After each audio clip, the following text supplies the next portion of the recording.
Let's get familiar with IIFE, Immediately Invoked Function Expressions.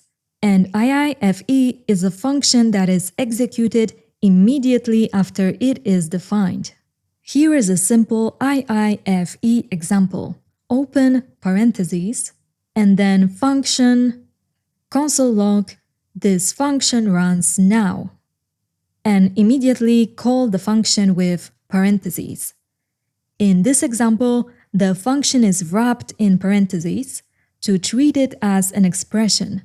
The final parentheses invokes the function immediately after it's defined, so the message is logged to the console right away.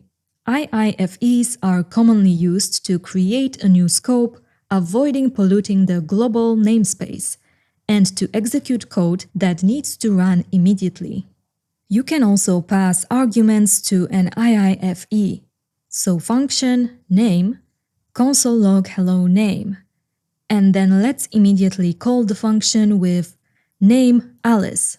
In this example, the IIFE is defined to accept a parameter name.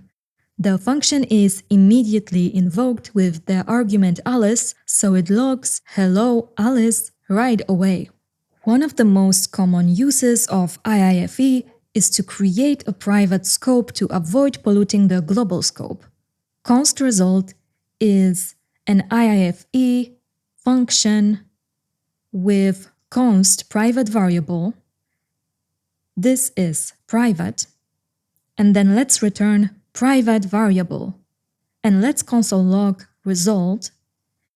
And we get this is private. But if we try to console log the private variable itself, we get uncaught reference error. Private variable is not defined. In this example, the IIFE creates a new scope where private variable is defined. Outside of this IIFE, private variable is not accessible, keeping the variable private.